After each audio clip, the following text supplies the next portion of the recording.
Well, let's see what the luck of 7 is. Noel. Thank you. Hi, can you hear me? Is this thing on? Cool.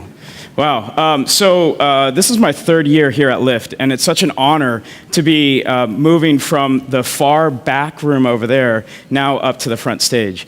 This is also the 2nd year of the open participation, which is something that's really, really cool, and that keeps on bringing me back here to Geneva, because it's a unique opportunity where all of us can come together and find our way up here and to sound like an idiot ever so often. But my name is Noel, Noel. I've spent the last 7 months traveling around the world. Believe it or not, I didn't actually pay to travel around the world. I had people pay me to travel around the world. I made an agreement with them. I said that if they gave me $11.11, I'd write them a children's book, an illustrated children's book, and everything is going to be under Creative Commons. Why? Because there's this thing called free culture, right? Well, we supposedly live in a free society where we're allowed to do things freely, but if you are in New York and you happen to have more than, I think it's like 49 people, you can be arrested for walking down the street wearing a political t-shirt. So, in the grand context of things, we're really not living in a free society, but yet we want to live in a free society. And what's really, really interesting is that for the past 7 months, I've traveled around the world. I set out to travel to the 7 continents. I left on 7/7/07. I think my budget was supposed to be $7,777. I called the name of the trip On the Luck of 7. I wanted to see the 7 ancient wonders of the world. I wanted to dive into the 7 great oceans. I have an affinity towards 7 because 7 is a very spiritual number. You can find it throughout every single philosophy, religion, I don't know, it's just kind of one of those weird things. Because like DNA, the X and the Y chromosome, there's 4 points on the female, there's 3 on the male. Bring them together, makes 7. 7 supposedly is that perfect number, right? So 7 is something that prevails everything. And because there was a unique opportunity on 7/7/07, I decided to see what the world was about and explore 7 topics of freedom. Now, I'm really nervous, I'm not gonna lie. So I set out to find that there are 7 great lessons.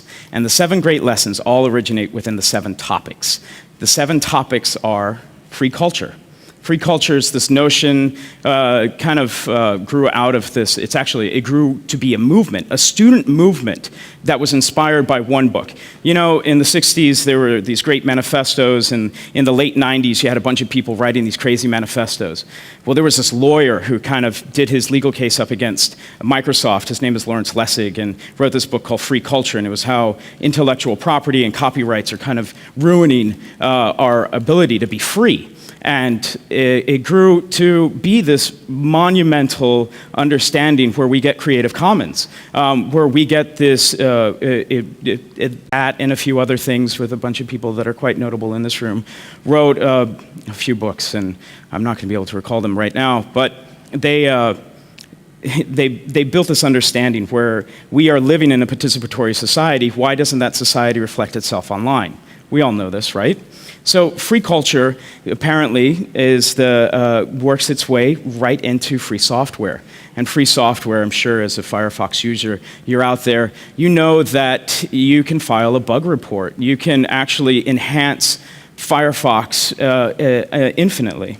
Wow, 5 minutes is a really short time.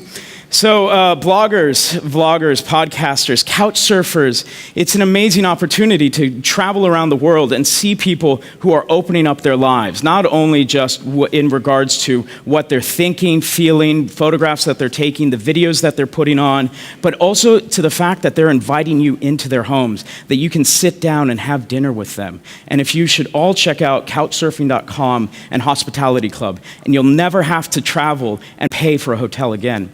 I'm dead serious about that, and that's one of the coolest things ever. So let's see, couch surfing, there was blogging, podcasters, the notion of that we are now living within this participatory society, and we really don't want to actually be within these structured environments, kind of like having one person up here tell you what they think, and that's how the world should be.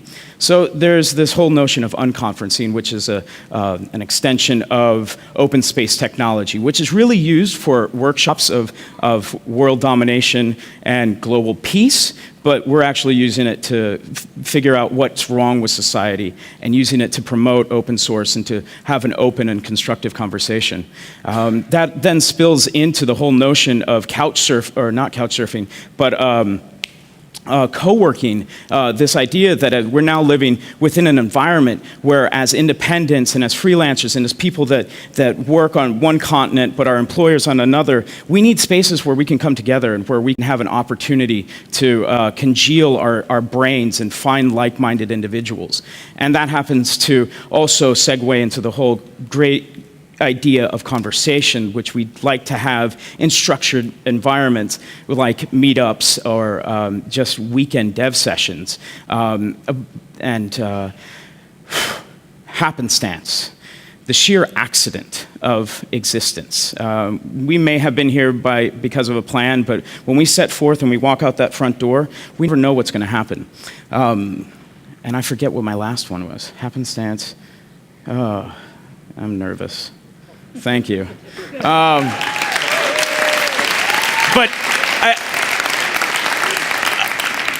I have one last thing to say. I know that there are a bunch of people in this room that have contributed money to me, and I don't know who all of them are. So if you could stand up for a second so I can just see where you guys are located.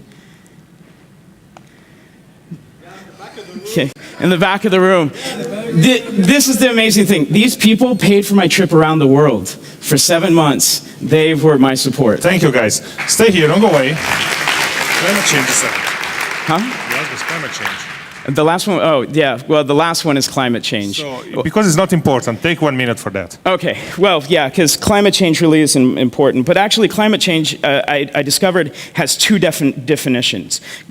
Climate change not only is this world that we're embarking on where the world and the temperature is changing, but it also melded into this thing called the environment and how we're using tools, in particularly a great organization in Ahmedabad called Video Volunteers, where they educate illiterate villagers to create a monthly news magazine to tell their story. So you can see where vlogs exist in one particular context, but now all of a sudden we're having illiterate individuals learning to use computers and camcorders to describe their environment and to explore their environment and to document their environment and to solve their own problems.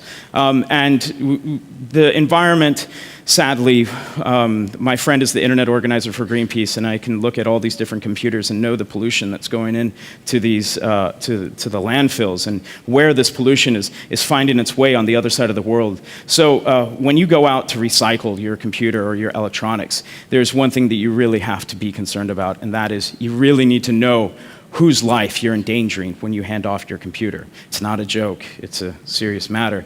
But look for community organizations like Free Geek that exist, or other organizations that take the time to ensure that computers are disassembled in a responsible manner, that all electronics are disassembled in a responsible manner.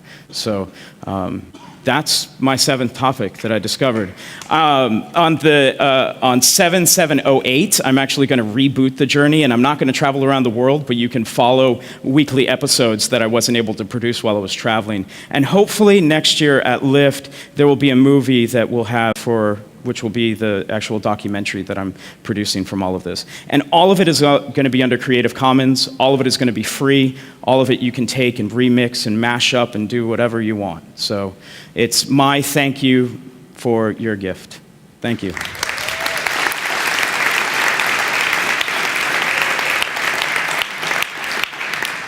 And you're still accepting donations on the blog? Yeah,